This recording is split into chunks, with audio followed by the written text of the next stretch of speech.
Hello everybody, welcome to a brand new disc golf video. Today we're going to be discussing the big takeaways from the Preserve Championship, the Disc Golf Pro Tour tournament that took place this past weekend. We're going to be discussing a lot of different topics from that tournament, so let's go ahead and get into it.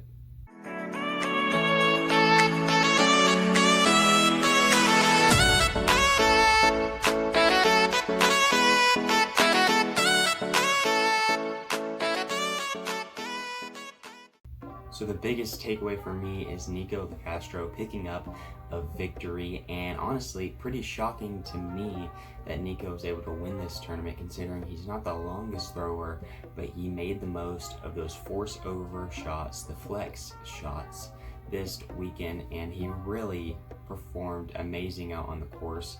He was able to keep up with the big throwers, and he had a lot of big throwers on his card. Simon, Eagle, and Calvin were all on his final card in the last round yesterday. And it was really exciting to see all four of them battle it out. Obviously, Eagle fell off at the end, but it was an exciting finish for sure, and Nico should be very happy with his performance. I think a lot of people who watched it were very surprised to see him win, but it's always nice to see a player like him full of emotion and passion win a disc golf tournament. Super nice to see, and I think Nico winning this tournament was definitely the biggest takeaway for me. As I already mentioned, Calvin Heimberger was on the lead card for a lot of this tournament, actually ended up placing tied for second with Simon, and this is back-to-back runner-up finishes for him as he finished runner-up to Paul McBeth in the Dynamic Discs Open last weekend. And he actually played really well again this weekend, and he was able to show off his arm yet again, as the past two tournaments have been favorable to the long throwers as they have been on golf courses. Obviously, the Preserve is Kale Leviska's course, and obviously they made some alterations to the course to make it more challenging for these touring pros who have a lot of distance.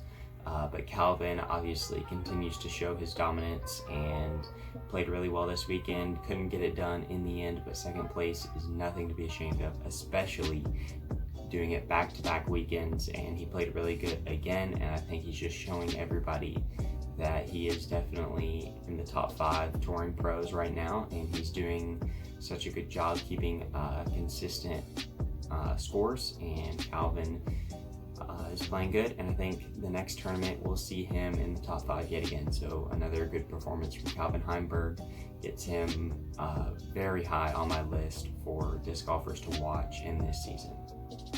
Now, another impressive thing about this tournament was Simon Lizotte had a late surge in the last round of the tournament to actually put him tied for second. He was down, I think tied for third with Eagle starting out, or it maybe was Calvin, I'm not sure. I'm pretty sure it was Eagle, and they were able to rally back, and Simon ended up finishing tied for second.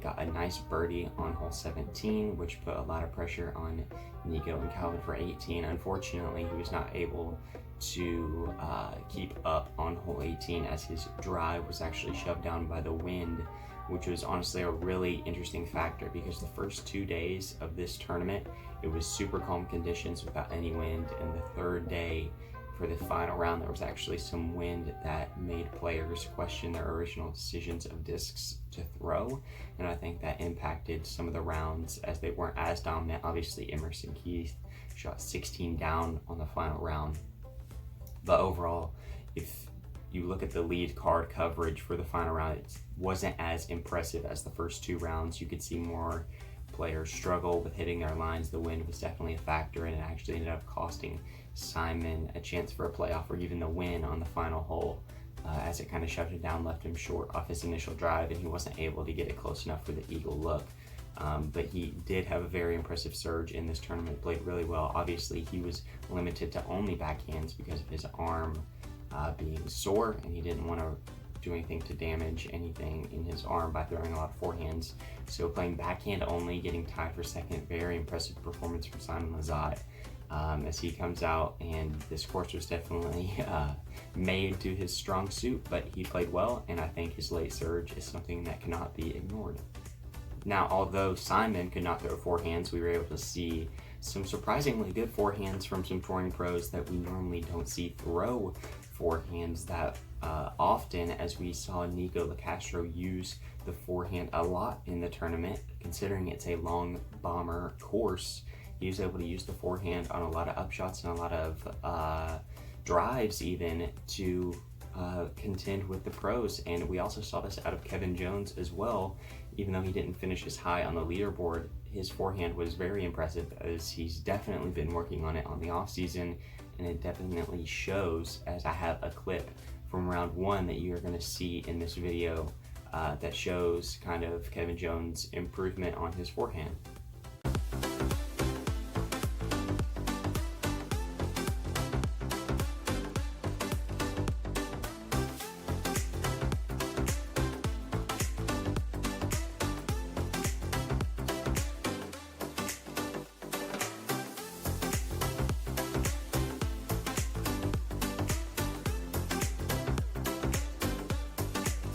But overall, I think the forehand game in this tournament was very few, but the forehands we did see were executed very well, and by some people that you wouldn't necessarily expect having dominant forehands, Kevin and Nico, showing that they have a solid forehand game and are very comfortable using it on a long bomber course that you would think favors the backhand more, but they were able to use the forehand surprisingly well, and I was very pleased to see that. Now, my next takeaway is Kale Leviska actually played pretty well on his own course. Obviously, this isn't the original layout. This is a new layout they had to create to make it more challenging for these long throwers. But although he's not the longest thrower on tour, he was able to come up with a very good performance, finishing tied for 12th in at his own course. And I think that's very respectable, considering you have Eagle, Simon, Calvin, a lot of these super long throwers. Drew Gibson was there too. He finished tied for 7th. And Kale Leviska coming in at tied for 12th. I think that's a very solid performance for him on his own course, own property. He worked really hard to get this property put in time to have a tournament. And I think he did a good job. I think the course looks like a really fun course.